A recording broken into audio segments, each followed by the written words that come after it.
तो स्टूडेंट्स, आज की वीडियो में हम सऊदी अरामको के लाइफ सेविंग रूल डिस्कस करेंगे। सबसे पहले आपको बताऊं कि लाइफ सेविंग रूल क्या होता है। जीवन सुरक्षा नियम या ज़िंदगी बचाने का असूल। हमारे पास साइट की जो क्रिटिकल एक्टिविटीज़ हैं उनको सेफ्टी से कंप्लीट करने के लिए हमने जो रूल बनाए हैं उन्हें हम लाइफ सेविंग रूल कहते हैं। हमें अपना काम सेफ्टी से कंप्लीट करने के लिए या वर्क लोकेशन पे सेफ रहने के लिए लाइफ सेविंग रूल को फॉलो करना होता है।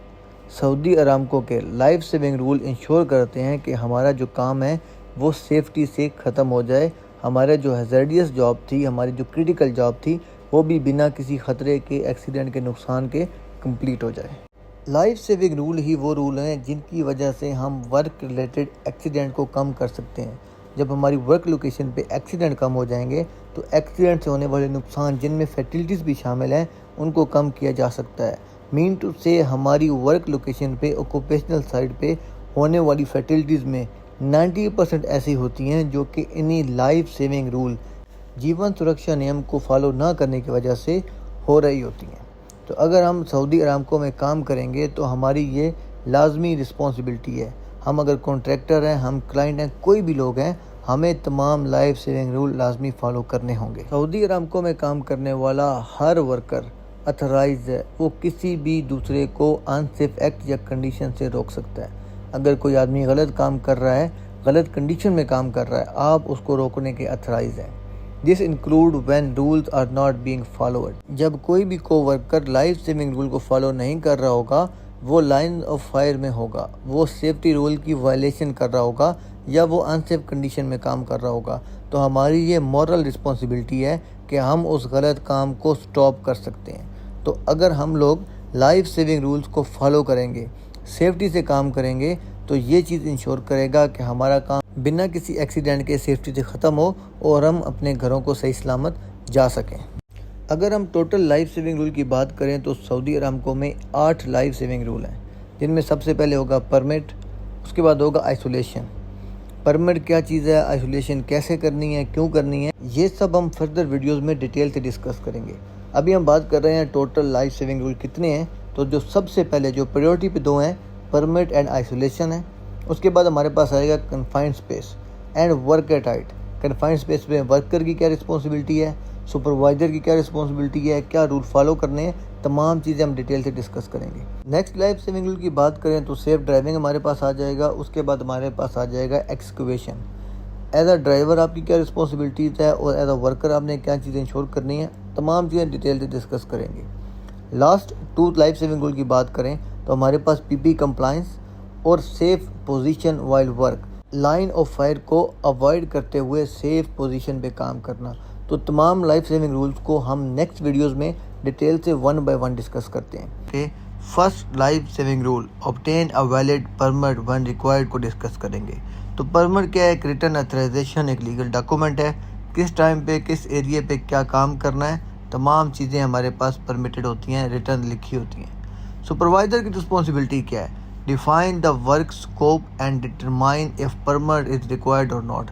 अपनी वर्क फोर्स को वर्किंग इक्विपमेंट में एरिया पे जाकर बताएगा कि हमने आज के दिन में क्या काम करना है और हमारे इस काम के लिए कौन सा परमिट चाहिए था। परमिट आने के बाद, वैलिड परमिट होने के बाद कंफर्म करेगा कि परमिट के साथ जो FRA या JSA है उसके अंदर तमाम ख़तरात मेंशन किए गए हैं और उनके कंट्रोल मेजर आइडेंटिफाई किए गए हैं कि हमने इस ख़तरे को as low as reasonably practicable कैसे करना है, हमने इसको अलार्म लेवल पे कैसे लेके आना है। इवन अगर एरिया में सिमल्टेनियस ऑपरेशन होना है, कोई और काम चल रहा है, उसके ख़तरात से हमारे लोग कैसे अफेक्ट हो सकते हैं और उनको कैसे सेव करना है, ये भी परमिट के अंदर मेंशन होना चाहिए।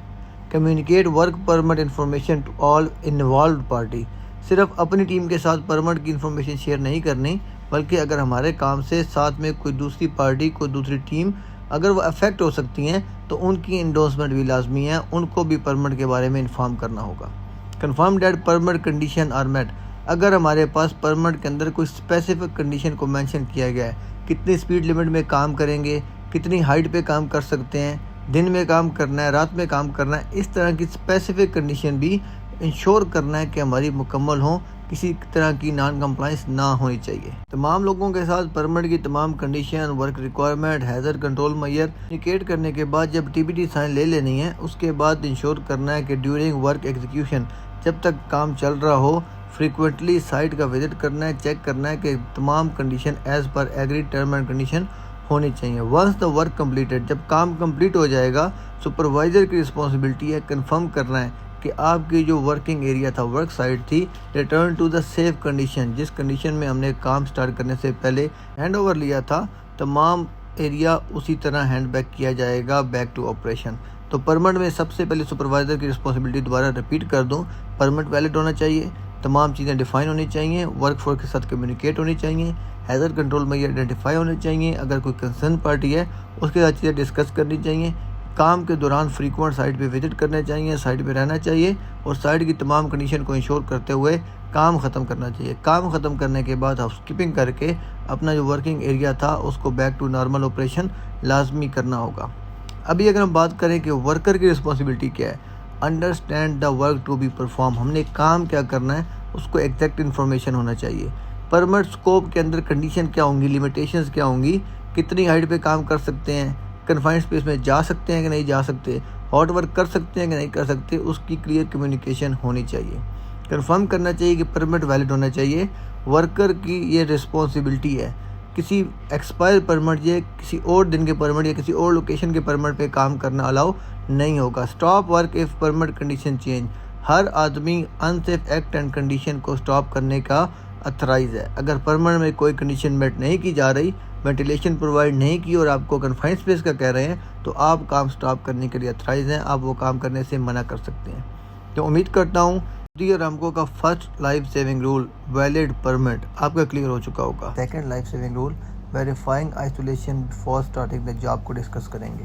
तो आइसोलेशन या लॉग आउट टैग आउट क्या होता है इस वीडियो में हम डिटेल से डिस्कस करते हैं। सबसे पहले सुपरवाइजर की रिस्पॉन्सिबिलिटीज़ की बात करें तो confirm that the isolation method is agreed upon and executed by competent person. हमने कोई भी काम करना है उसके लिए हमें अगर इलेक्ट्रिकल आइसोलेशन चाहिए, मैकेनिकल, प्रोसेस, इंस्ट्रूमेंटेशन, कोई भी आइसोलेशन चाहिए तो उसकी प्रॉपर आइडेंटिफिकेशन होनी चाहिए। उसके बाद सुपरवाइज़र कंफर्म करेगा कि system is isolated from all energy sources. अगर इलेक्ट्रिक इक्विपमेंट रन हो रहा था तो उसको स्टॉप होना चाहिए, अगर प्रोसेस लाइन थी तो उसका वाल कंट्रोल होना चाहिए, मैकेनिकल आइसोलेशन, इंस्ट्रूमेंटेशन आइसोलेशन होनी चाहिए। मीन टू से कि आपका जो भी टाइप ऑफ एनर्जी है वो आपके एग्रीड प्रोसीजर के साथ आइसोलेट होना चाहिए। Check that no store energy, तो इसको हम क्या करेंगे, ज़ीरो एनर्जी डिमॉन्स्ट्रेशन। हम लीक टेस्ट वगैरह से चेक कर सकेंगे कि कोई भी स्टोर एनर्जी नहीं होनी चाहिए। हम अपने इलेक्ट्रिक इक्विपमेंट को रन करके चेक करेंगे, अगर उसकी एनर्जी आइसोलेट है तो वो आपके पास रन नहीं होगा। Confirm that isolation system is correctly use, तो जो हमारा एग्रीड सिस्टम था आपने वेरीफाई करना है, सिर्फ सर्टिफिकेट पे रिलाई नहीं करना कि वो एक्चुअली में सही वाल कंट्रोल किया गया है, सही वाल को आइसोलेट या ब्लाइंड किया गया है। नेक्स्ट आएगा check that the person apply their own personal lock. तो किसी भी आपने इक्विपमेंट पे काम करना है उसमें जो भी आइसोलेशन मेथड यूज़ किया गया है, आपके पास आइसोलेशन अथॉरिटी का वहाँ पे लॉक लगा होगा, लेकिन जो परमिट रिसीवर है उसने काम स्टार्ट करने से पहले अपना पर्सनल लॉक लगाना होगा, ताकि अगर दूसरी एक्टिविटी का काम ख़त्म हो गया है तो वो अपना लॉक हटाकर रीस्टोर एनर्जी को ना कर दें। उसके बाद आएगा विटनेस आइसोलेशन टेस्ट। जब आइसोलेट हमने कोई भी इक्विपमेंट कर दिया, उसकी आइसोलेशन प्रोसेस का विटनेस करना सुपरवाइज़र की रिस्पॉन्सिबिलिटी है। अगर उस टाइम विटनेस नहीं कर सका तो ज़ीरो एनर्जी डिमॉन्स्ट्रेशन या लीक टेस्ट से वो चेक कर सकता है कि कहीं भी हमारे पास स्टोर एनर्जी तो नहीं है। नेक्स्ट आएगा confirm that it is safe to begin. तो कंफर्म करना है कि हमारा जो इक्विपमेंट था उससे कनेक्टेड जितनी भी टाइप ऑफ एनर्जी थी तमाम आइसोलेट हो चुकी है। Confirm isolation effectiveness during work execution. तो लॉग आउट टैग आउट से इंश्योर करेंगे कोई भी हमारे पास सोर्स ऑफ एनर्जी आइसोलेट की गई है उसके ऊपर अपना पर्सनल लॉक लगा देंगे। ये चीज़ हमें क्या इंश्योर करेगी कि जब तक हम काम कर रहे हैं कोई भी आदमी हमारा लॉक रिमूव करके आइसोलेशन को डी आइसोलेट नहीं करेगा, एनर्जी को रिस्टोर नहीं कर पाएगा। सुपरवाइज़र की रिस्पॉन्सिबिलिटीज़ में सबसे पहले आइसोलेशन प्लान होना चाहिए, आइसोलेशन प्लान प्रॉपर्ली एग्जीक्यूट होना चाहिए, एग्जीक्यूशन को विटनेस करना चाहिए। उसके बाद अपना पर्सनल लॉक डालकर ये चीज़ इंश्योर करनी है कि कोई भी आदमी जब तक हमारा काम ख़त्म नहीं होगा हमारा लॉक निकाल के एनर्जी को रिस्टोर नहीं करेगा, ताकि हमारे लोग सेफ्टी से काम कर सकें। अब अगर हम बात करें वर्कर की रिस्पॉन्सिबिलिटीज़ की, तो वर्कर ने सबसे पहले कंफर्म करना है सुपरवाइज़र से कि आपकी तमाम सोर्स ऑफ एनर्जी आइसोलेट हो चुकी है। उसके बाद कंफर्म करना है कि system is isolated before applying the personal lock. जब आपके परमिट रिसीवर ने अपना लॉक डाला था उस टाइम सिस्टम आइसोलेट था या विदाउट आइसोलेशन कंफर्म किए लॉक तो नहीं लगा दिया। नेक्स्ट आएगा टेस्ट इक्विपमेंट और विटनेस द टेस्ट। अगर आपने ज़ीरो एनर्जी डिमॉन्स्ट्रेशन नहीं देखी तो आप ख़ुद उसको पर्सनली चेक कर सकते हैं। अगर कोई इलेक्ट्रिक इक्विपमेंट था उसको आइसोलेट किया गया है तो अगर आप उसको ऑपरेट करेंगे तो वो ऑपरेट नहीं करना चाहिए। Confirm with the supervisor that it is safe to begin. Supervisor से वर्बल कम्युनिकेशन कंफर्मेशन लेके ही काम स्टार्ट करेंगे। Stop work immediately if the isolation is incorrect. काम के दौरान अगर किसी तरह की लीकेज आती है, अगर किसी तरह के आपको डाउट होता है कि हमारी आइसोलेशन इफेक्टिव नहीं है तो काम आप स्टॉप कर सकते हैं।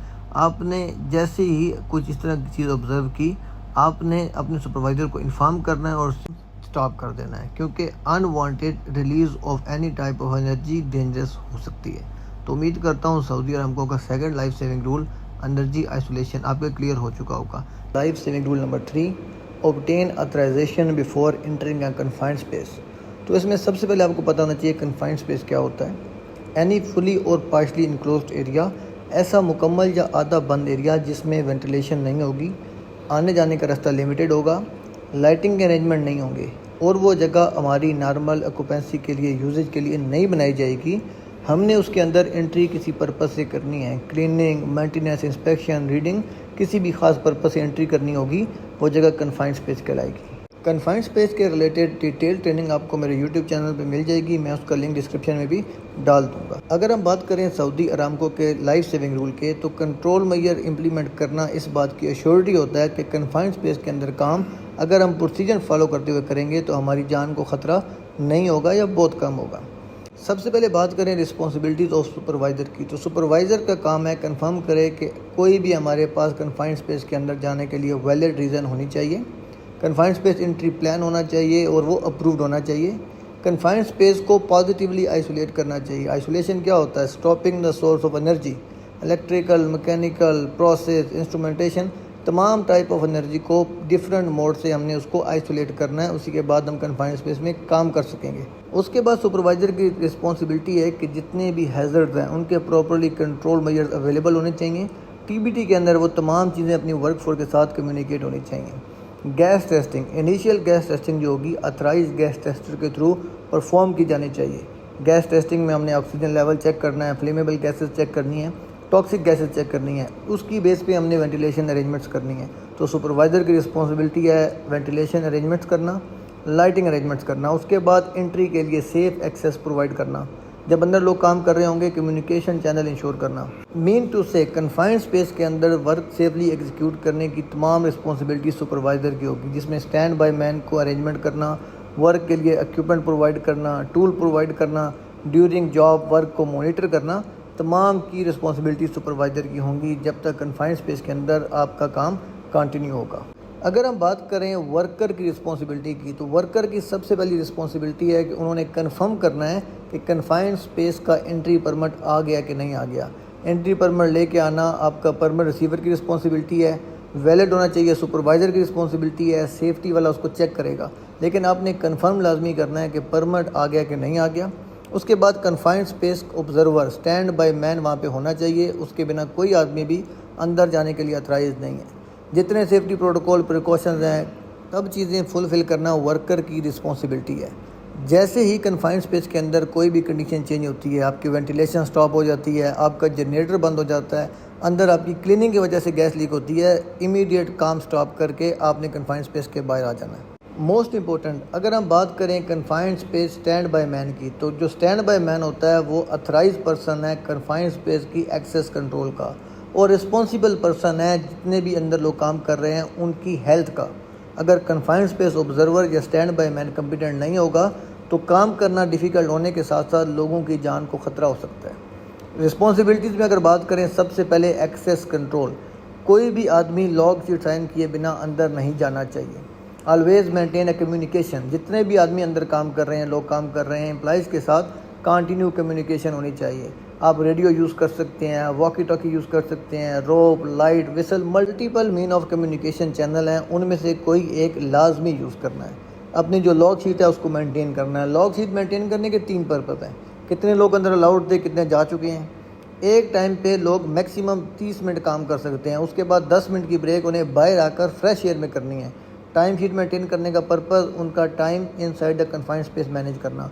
सबसे इम्पोर्टेंट, अगर कुछ इमरजेंसी हो जाती है, हमने कितने लोगों को रेस्क्यू करना है, इसलिए लॉग शीट मेंटेन करना कन्फाइंड स्पेस स्टैंड बाय की प्राइमरी रिस्पॉन्सिबिलिटी है।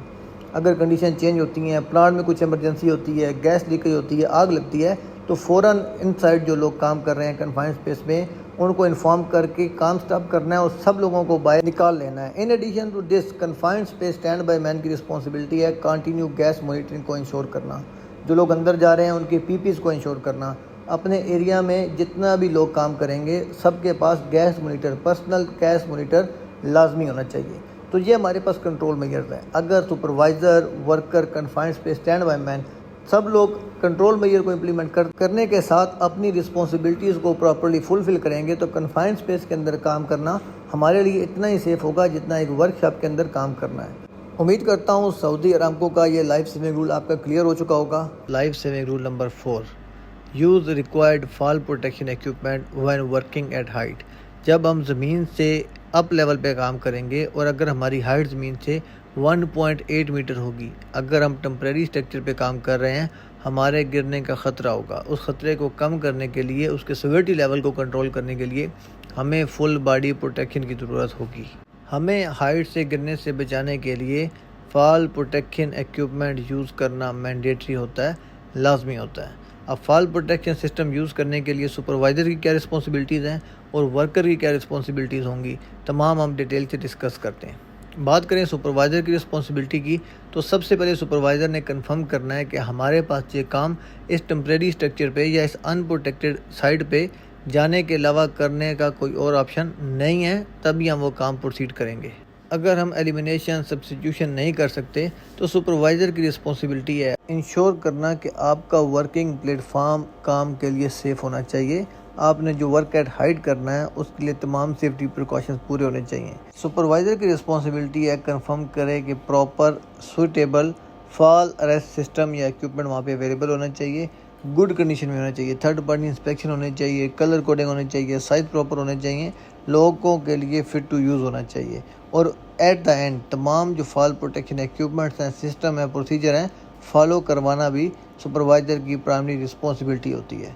अगर हमें कोई और सोल्यूशन नहीं मिलेगा तो हमने वर्क एट हाइट पे काम को सेफली एग्जीक्यूट करने के लिए, लोगों को गिरने से बचाने के लिए फॉल अरेस्ट सिस्टम लाजमी इंट्रोड्यूस इम्प्लीमेंट करवाना है।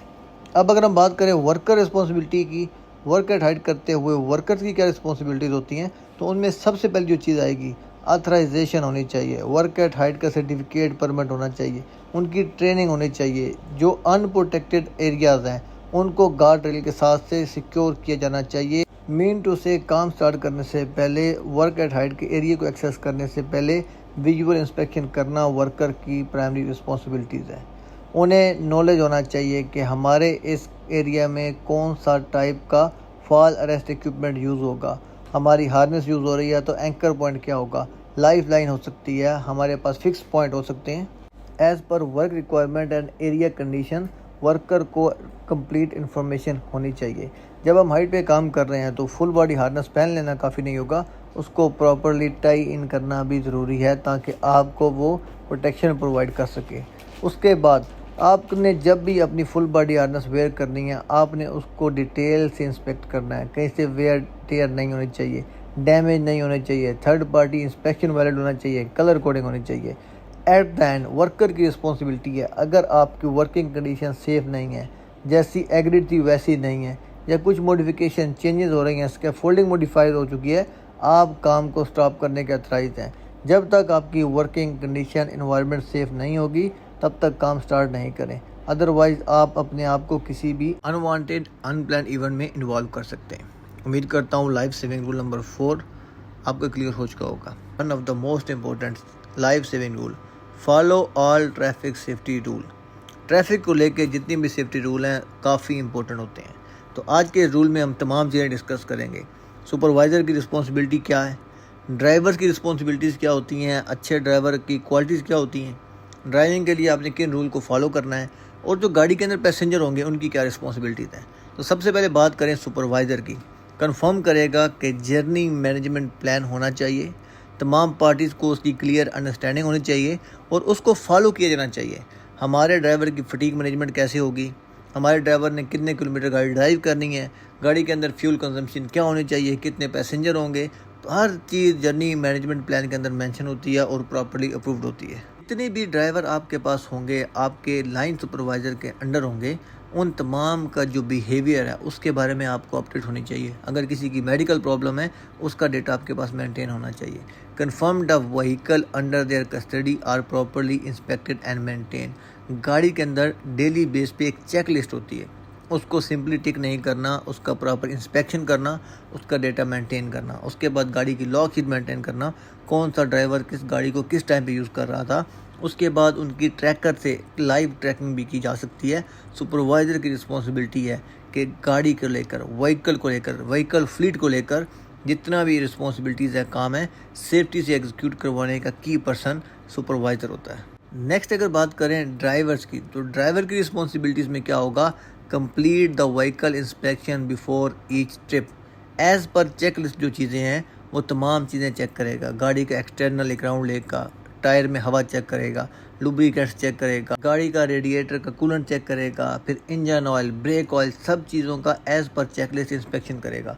मोस्ट इंपॉर्टेंट, गाड़ी के अंदर फर्स्ट एड किट होनी चाहिए, गाड़ी के अंदर इमरजेंसी ट्रायंगल होनी चाहिए, गाड़ी के अंदर फ्लैग पोल होना चाहिए और फायर सिलेंडर गाड़ी के अंदर लाजमी होना चाहिए। ड्राइवर की दूसरी रिस्पॉन्सिबिलिटी के अंदर जितने भी उसके साथ पैसेंजर हैं सब ने सीट बेल्ट लाजमी पहन के रखनी है। तो जब आप गाड़ी का इंस्पेक्शन कर रहे हैं, आपने इंस्पेक्शन चेकलिस्ट के ऊपर मेंशन करना है, अगर कोई सीट बेल्ट डैमेज है तो आपने उस सीट को नॉट फॉर यूज़ करके लाजमी आइसोलेट करना है। उसके बाद next responsibility, understand and implement the journey management plan. कितने टाइम आपने गाड़ी चलानी थी, कितने टाइम के बाद आपने ब्रेक करनी है, कौन सा रूट आपने यूज़ करना है, नाइट ड्राइविंग को कैसे फॉलो करना है, तमाम चीज़ें इंप्लीमेंट करना, फॉलो करना ड्राइवर की रिस्पॉन्सिबिलिटी है। ड्राइवर को एज़ पर सऊदी अरब को mobile phone while driving use करना अलाउड नहीं होता, इवन विद ब्लूटूथ और हैंड फ्री भी। जितने भी सऊदी अरब की साइड्स हैं, इवन जो आपकी सिटी की रोड साइड्स हैं, उनकी स्पीड लिमिट फॉलो करना भी ड्राइवर की रिस्पॉन्सिबिलिटी है। और रोड कंडीशन के अकॉर्डिंग, कहीं पे सैंड स्टॉर्म आ रहा है, कहीं पे वाइल्ड एनिमल्स की क्रॉसिंग है, कहीं पे फॉग है, तो एज़ पर कंडीशन रोड की स्पीड लिमिट को फॉलो करना अच्छे ड्राइवर की रिस्पॉन्सिबिलिटीज़ या क्वालिटीज़ होती हैं। बात करें पैसेंजर की, तो हर पैसेंजर की अपनी रिस्पॉन्सिबिलिटी है कि उसने सीट बेल्ट बांध के रखनी है।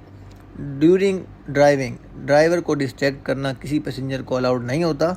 अगर ड्राइवर मोबाइल फ़ोन यूज़ करता है तो उसके अनसेफ एक्ट को रिपोर्ट करना, इंटरवीन करके स्टॉप करना पैसेंजर की रिस्पॉन्सिबिलिटी है। अगर ओवर स्पीड करेगा, पैसेंजर्स को सीट बेल्ट लगाने का नहीं बोलेगा या विदाउट सीट बेल्ट लगाए गाड़ी चला देगा, तो अनसेफ एक्ट को स्टॉप करना हर पैसेंजर की मॉरल रिस्पॉन्सिबिलिटी होती है। उसको स्टॉप करके इंटरवीन करके हाईलाइट ये रिपोर्ट करना था कि फ्यूचर में इस अनसेफ एक्ट से जो अनसेफ कंडीशंस होंगी, जो नियर मिस होंगी, जो एक्सीडेंट होगा, उसको अवॉइड किया जा सके, बचाया जा सके। तो उम्मीद करता हूँ ड्राइविंग सेफ्टी का जो लाइफ सेविंग रूल है सऊदी अरामको का, आपका क्लियर हो चुका होगा। Life saving rule number 6, obtain authorisation before starting excavation activities. तो हमने जब एक्सकवेशन का काम करना है तो हमें उसके पहले ऑथराइजेशन चाहिए। अब ऑथराइजेशन मिलने के साथ साथ हमें और क्या चीज़ें फॉलो करनी है, सुपरवाइज़र की रिस्पॉन्सिबिलिटीज़ क्या होंगी, वर्कर की रिस्पॉन्सिबिलिटीज़ क्या होंगी, वो सब हम डिटेल से डिस्कस करेंगे। तो सबसे पहले क्या है कि हमने परमिट लेना है जब भी हमने किसी जगह पे एक्सकवेशन करनी है। अगर बात करें सुपरवाइज़र की रिस्पॉन्सिबिलिटीज़ की, तो सबसे पहले confirm all the underground hazards. हमने जिस एरिया में एक्सकवेशन करनी है, सुपरवाइज़र की रिस्पॉन्सिबिलिटी है कि साइड सर्वे रिपोर्ट लेकर आए। हमारे उस एरिया में अंडरग्राउंड यूटिलिटीज़ या सर्विसेज तो नहीं हैं जो कि हमारी एक्सकवेशन की वजह से डैमेज हो सकती हैं। अगर हैं तो उनको प्रॉपर्ली आइडेंटिफाई करना, मार्क करना बहुत ज़रूरी होता है। उसके बाद सुपरवाइज़र की रिस्पॉन्सिबिलिटी है confirm that the documented inspection is performed before work are allowed. तो साइड का जो सर्वे रिपोर्ट है वो आपके पास इंस्पेक्शन रिपोर्ट एरिया में अवेलेबल लाजमी होनी चाहिए। Barriers and sign in place, unauthorised access को रोकने के लिए एक्सकवेशन एरिया पे साइड पे एरिया को कॉर्डन ऑफ खींचना चाहिए, बैरिकेशन साइन लगाने चाहिए ताकि ओनली रेलिवेंट लोग जो उसमें एक्टिविटी में इन्वॉल्व हैं वही उस एरिया को एक्सेस कर सकें। Prevent equipment and vehicle movement near the edges. तो जितनी भी एक्सकवेशन हो रही है वहाँ पे क्या होगा, एज प्रोटेक्शन करने के साथ साथ उसके साथ से एक सेफ डिस्टेंस प्रोवाइड करना है जहाँ पे व्हीकल या पेडेस्ट्रियंस की मूवमेंट होगी। Check that the soil movement is control.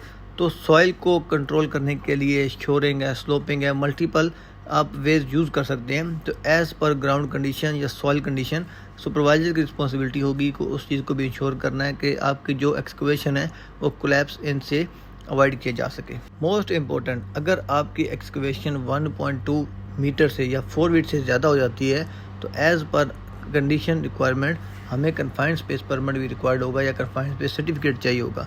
तो सुपरवाइज़र की रिस्पॉन्सिबिलिटी है तमाम एस्पेक्ट्स को काम स्टार्ट करने से पहले और ड्यूरिंग वर्क एक्टिविटी लाजमी इंश्योर करना है।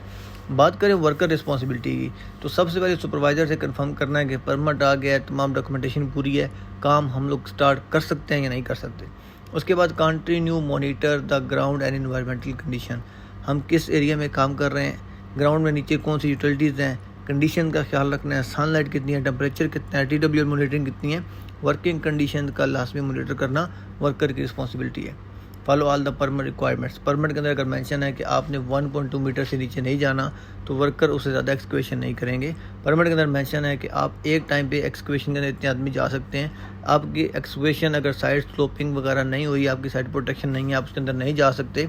अगर परमिट में मेंशन है कि आपको हर 30 मिनट के बाद ब्रेक करनी है, अगर परमिट में मेंशन है कि आप गर्मी के मौसम में 12 के बाद काम नहीं कर सकते, तो इस तरह की तमाम कंडीशन को लाजमी फॉलो करना है। और सबसे इम्पोर्टेंट, अगर कुछ भी कंडीशन में चेंज आ रहा है, कुछ अनसेफ एक्ट या कंडीशन हो रही है, तो काम को स्टॉप करना है और सुपरवाइज़र को कंडीशन के बारे में इन्फॉर्म कर देना है।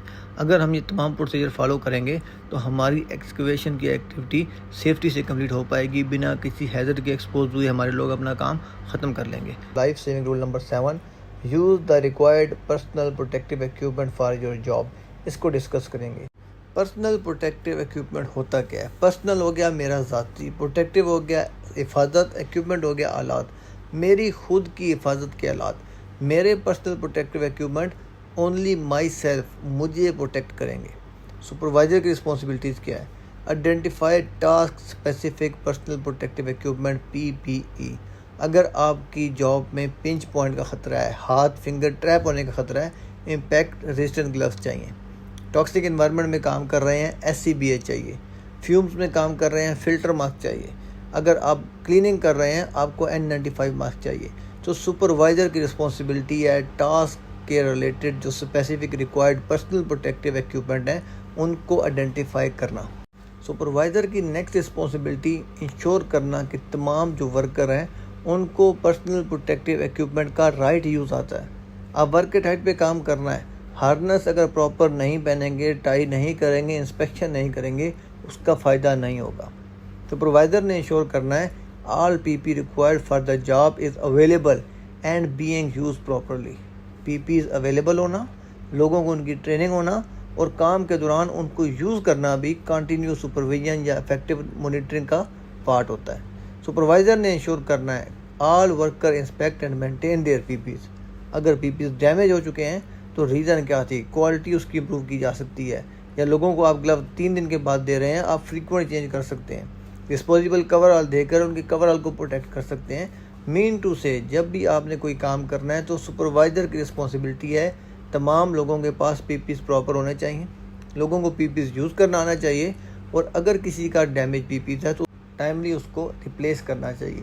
PPs क्या है? Last resort of the safety है। हमने तमाम सेफ्टी के प्रोटोकॉल लाजमी इम्प्लीमेंट करने हैं। हमने elimination, substitution, management control, engineering control सब चीज़ की, लेकिन फिर भी एक्सीडेंट हो सकता है। अगर इन तमाम कंडीशन के बाद एक्सीडेंट होगा तो हमारे PPs ही हैं जो कि हमारे लोगों को सिविलिटी लेवल कम करने में हेल्प आउट करेंगे। इस सब के बाद वर्कर की रिस्पॉन्सिबिलिटी क्या है? आपकी जॉब में एज़ पर सऊदी अरामको जो भी PPs मैंडेटरी हैं वो पहने बिना आपने काम स्टार्ट नहीं करना। आपने ये चीज़ इंश्योर करनी है कि आपके PPs की क्वालिटी गुड होनी चाहिए। PPs को यूज़ करने का तरीका आपको आना चाहिए। अगर नहीं आता तो ओपन कम्युनिकेशन, क्लियरली अपने सुपरवाइज़र को बताएं कि सर मुझे हार्नेस पहनना नहीं आता, मुझे SCBA का मास्क लगाना नहीं आता, मुझे फ़िल्टर मास्क के फ़िल्टर क्लीन करने रिप्लेस करने नहीं आते, ताकि आपको ट्रेनिंग प्रोवाइड की जा सके और PPs का राइट यूज़ करते हुए आपकी सेफ्टी को इंश्योर किया जा सके। वर्कर की रिस्पॉन्सिबिलिटी है understand the capabilities and limitations of PPs। अभी आपने SCBA लगाएंगे तो आपकी कम्युनिकेशन बैरियर आ सकता है, सिग्नल्स का आपको मालूम होना चाहिए कि सिग्नल का क्या पर्पज़ है, कम्युनिकेशन मीन क्या होगा। आप रेडियो की आवाज़ सुन तो पाएंगे SCBA के अंदर, लेकिन आपने रिस्पॉन्ड कैसे करना है, आपने उसको आंसर कैसे करना है, तमाम चीज़ें लिमिटेशन एंड उसकी कैपेबिलिटीज़ को लाजमी अंडरस्टैंड करना है। अगर आपने इम्पैक्ट रेजिस्टेंट ग्लव्स पहने हैं आपकी ग्रिप कम हो सकती है।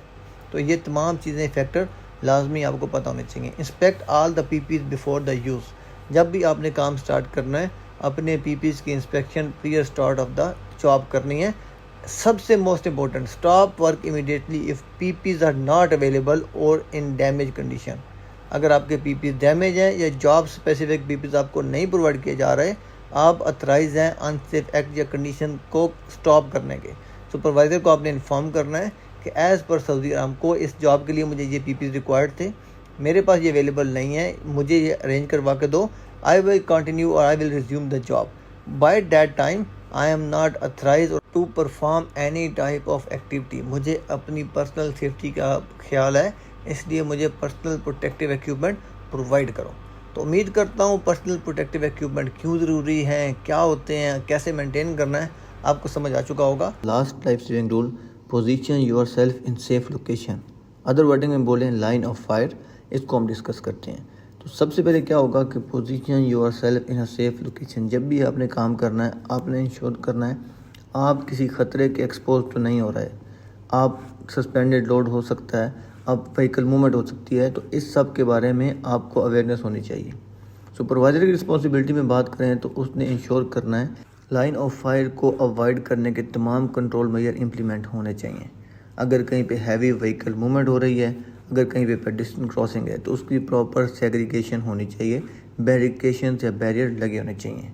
लिमिट और eliminate work in the area, जहाँ पे हैवी व्हीकल मूवमेंट हो रही है, क्रेन मूवमेंट हो रही है, लिफ्टिंग हो रही है, वहाँ पे अनअथराइज आदमी का जाना बिल्कुल अलाउड नहीं होना चाहिए। सुपरवाइज़र ने इंश्योर करना है कि हर वो एक्टिविटी जिसमें बैंक्समैन का होना लाजमी है उसके लिए educated third party certified बैंक्समैन with proper communication channel लाजमी प्रोवाइड किया जाना चाहिए। उसके बाद कंफर्म करना है कि एरिया में लाइटिंग प्रॉपर है और तमाम लोगों ने हाई विजिबिलिटी क्लॉथ लाजमी पहने हुए हैं, अदरवाइज एरिया में किसी को जाना अलाउ नहीं होगा। यही चीज़ है जो हमें दूसरे जो ड्राइवर्स हैं, जो हमारे क्रेन ऑपरेटर्स हैं, उनकी विजिबिलिटी शो करने के लिए, आइडेंटिफाई करने के लिए फेवरेबल होगी। आसानी से वो वहाँ पे किसी वर्कर को आइडेंटिफाई कर सकेंगे जब वो अपना नॉर्मल रूटीन ऑपरेशन कर रहे होंगे। अब अगर हम बात करें वर्कर की रिस्पॉन्सिबिलिटी की, तो वर्कर ने इंश्योर करना है किसी भी लाइन ऑफ फायर में अपने आप को इन्वॉल्व नहीं करना। हैवी इक्विपमेंट ऑपरेशन चल रहा है, हैवी व्हीकल मूवमेंट है, उस एरिया के अंदर कभी भी आपने एक्सेस नहीं करना अनटिल यू आर अथराइज्ड। अथराइज कौन होगा? लिफ्टिंग के लिए रिगर जा सकता है, व्हीकल मूवमेंट के लिए आपका बैंक्समैन जा सकता है, और बाकी लोग सिर्फ उसी टाइम पे जा सकते हैं जब उन्हें वहाँ पे आने की एक्सेस हो, अथराइजेशन हो या इंस्ट्रक्शन दी जाए फॉर अ स्पेसिफिक पर्पस। जब आपकी व्हीकल मूवमेंट स्टॉप हो चुकी है, आपने लोड को रिमूव करना है या सिक्योर करना है। जब आपने हाई रिस्क एरिया में काम करना है तो आपने कंटिन्यूसली इंश्योर करना है कि ऑपरेटर के साथ, ड्राइवर के साथ आपका आई कांटेक्ट कंटिन्यू रहे। आपने कभी भी गाड़ी के, क्रेन के ब्लाइंड स्पॉट में नहीं आना। जब भी आपने हाई रिस्क एरिया में काम करना है तो आपने हाई विजिबिलिटी क्लॉथिंग लाजमी पहन के रखनी है ताकि आपकी डिटेक्शन एरिया में हो सके। अपने आप को लाइन ऑफ फायर से बचाना है। सस्पेंडेड लोड के कभी आपने एक्सपोज नहीं होना। अगर आपको लगे कि कंडीशन अनसेफ है या condition as per agreed change हो रही हैं जिससे आपको या आपके किसी को वर्कर को ख़तरा हो सकता है, तो you are authorise to stop unsafe act और अनसेफ वर्क एट साइट। आपने सिंपली काम स्टॉप करना है और अपने वर्किंग सुपरवाइज़र को इन्फॉर्म कर देना है कि एज़ पर माई अंडरस्टैंडिंग ये काम मुझे सेफ़ नहीं लग रहा, इसमें क्या ख़तरा हो सकता है। उम्मीद करता हूँ ये लाइफ सेविंग रूल आपका क्लियर हो चुका होगा। कंप्लीट 8 लाइफ सेविंग रूल की कंबाइन वीडियो देखने के लिए मेरे चैनल को सब्सक्राइब करना और बेल आइकन दबाना भूलिएगा। आपके वक्त देने का बहुत शुक्रिया।